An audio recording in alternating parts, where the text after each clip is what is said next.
In the vast theater of the final frontier, a captain is more than a rank. They are the ultimate variable between a successful mission and a cold drift through the void. While the ships are marvels of engineering, the souls in the center chair determine the fate of the empires. Now we've ranked the heavy hitters of Starfleet, from the tactical brawlers of the 23rd century to the battle-hardened strategists of the Dominion War. This is the definitive deep dive into the 10 strongest captains to ever command a vessel under the United Federation of Planets. Starting off at number 10, we have Carol Freeman, the logistical master. Now, strength isn't always about the front lines. Sometimes it's about keeping the gears of a galactic superpower turning. Captain Carol Freeman of the USS Cerritos manages the second contact missions that are the backbone of Federation expansion. Her strength is her organizational genius and her ability to maintain a functional crew in the face of constant, low-level bureaucratic and physical chaos. While the flagships get the glory, Freeman deals with the messy reality of space exploration. She has survived Pac-led attacks, sentient computers, and diplomatic disasters with a level of professionalism that often goes unnoticed. So her strength is her reliability. She is the anchor of the California-class fleet, proving that the Federation's true power lies in the officers who do the hard, unglamorous work every single day. Next, number 9, Hikaru Sulu, the resolute guardian. Sulu's transition from the Enterprise helm to the captaincy of the USS Excelsior proved that he was one of the most capable leaders in the fleet. His strength is his composure. Now, during the Khitomer Accords crisis, Sulu risked his career and his ship to assist his former crewmates, navigating the volatile Azure Nebula to turn the tide of a battle that would determine the future of peace between the Federation and the Klingon Empire. Now, Sulu is a pilot's captain, possessing a deep technical understanding of his ship's capabilities that allows him to execute maneuvers other captains wouldn't dare attempt. His leadership style is calm, firm, and deeply respected, proving that even a great experiment like the Excelsior can be a legendary vessel under the right hand. Number 8, we have Gabriel Lurca, the weaponized tactician. While his origin was eventually revealed to be from the Mirror Universe, Gabriel Lurca's tenure as captain of the USS Discovery during the Klingon War was a masterclass in aggressive military efficiency. Lurca viewed the ship not as a vessel of discovery, but as a weapon. His strength was his tactical vision, both literal and figurative, allowing him to see angles of attack that others missed. He was the first to weaponize the spore drive, executing rapid jump maneuvers that decimated the Klingon fleet. And though his morality was compromised, his command presence was undeniable. Lurca's strength was a dark mirror to Starfleet's ideals, showing exactly how far a brilliant, ruthless commander could go when stripped of the Federation's ethical constraints. He was the ultimate wartime predator. Number 7 is Jonathan Archer, the resilient pioneer. Before there was a prime directive or a massive fleet to call for backup, there was Jonathan Archer. Commanding the NX-01 Enterprise, Archer had to forge the path for every captain who followed. His strength was his endurance during the Xindi crisis, where he was forced to make impossible ethical choices to prevent the extinction of the human race. Archer did not have the luxury of advanced shielding or photon torpedoes. He had to rely on grapplers and raw grit. He was the primary architect of the coalition of planets, bringing together the Vulcans, Andorians, and Tellarites through sheer persistence and honesty. Archer's strength is foundational. He built the framework of the Federation from nothing, proving that a pioneer spirit is just as powerful as a phaser bank. Number 6. Michael Burnham, the adaptive catalyst. Now, Michael Burnham is perhaps the most physically and intellectually versatile captain in Starfleet history.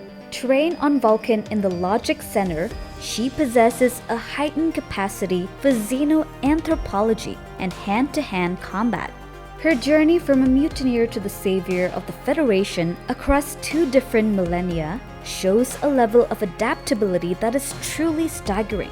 Burnham has navigated the mirror universe, stopped the AI control from erasing all life, and led the USS Discovery into a future where the Federation had almost ceased to exist. Her strength is her ability to act as a bridge between cultures and timelines. Now, she doesn't just solve problems. She changes the fundamental nature of the conflicts she enters.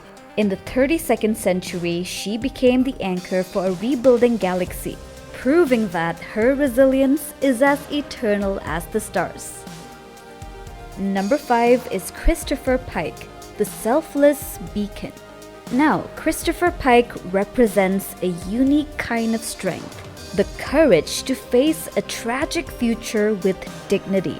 Knowing exactly how and when his career would end in a horrific accident, Pike chose to continue leading his crew with empathy and optimism.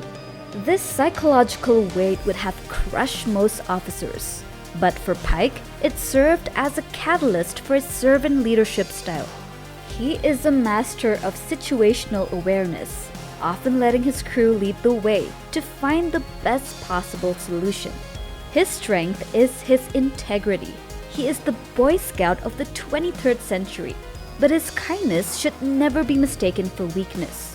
When pushed, Pike is a formidable tactical lead, but his true power lies in the absolute trust he earns from his officers, making the Enterprise under his command a perfectly synchronized unit. Next, we have Jean-Luc Picard, the intellectual superpower.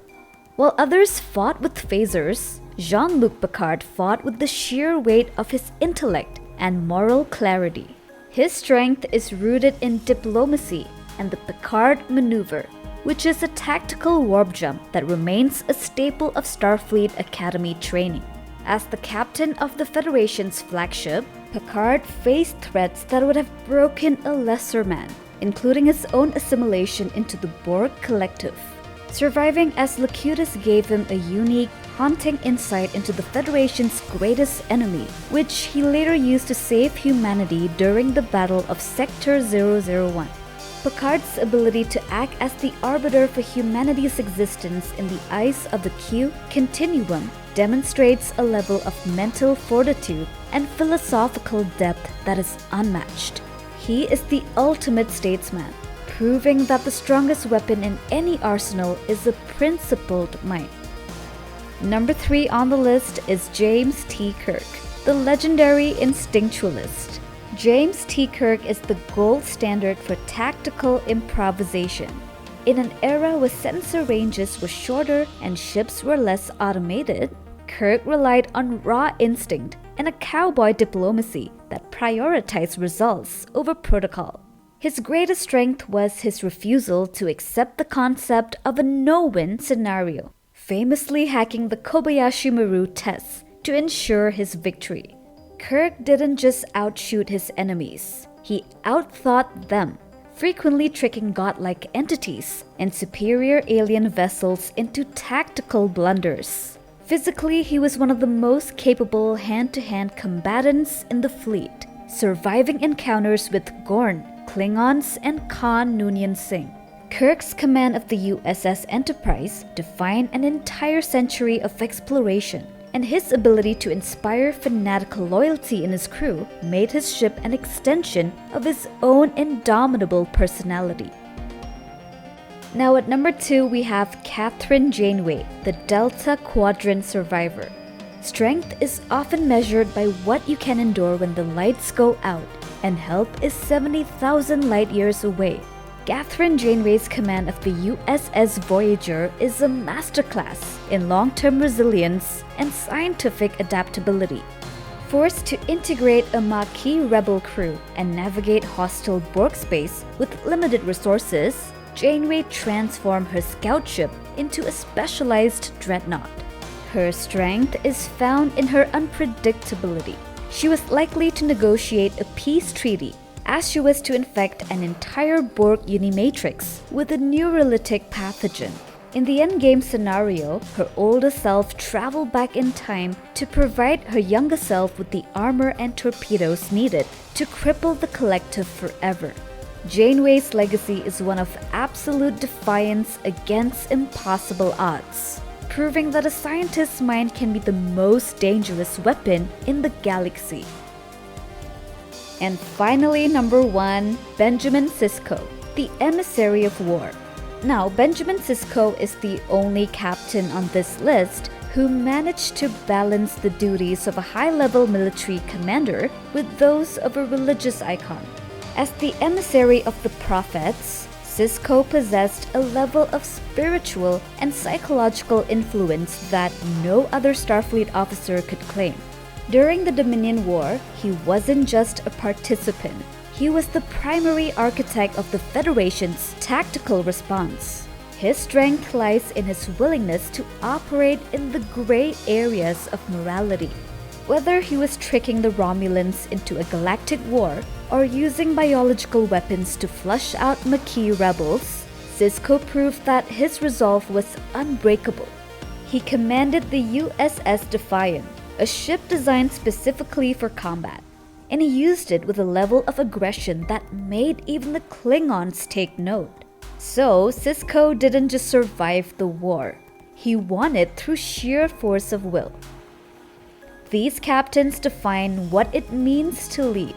They are the tactical geniuses, the moral compasses, and the unbreakable survivors who have shaped the galaxy into what it is today. Whether they were forged in the fires of the Dominion War or the isolation of the Delta Quadrant, their names are etched into the hull of history. That is all for today. Thanks for watching and catch you in the next one. Take care.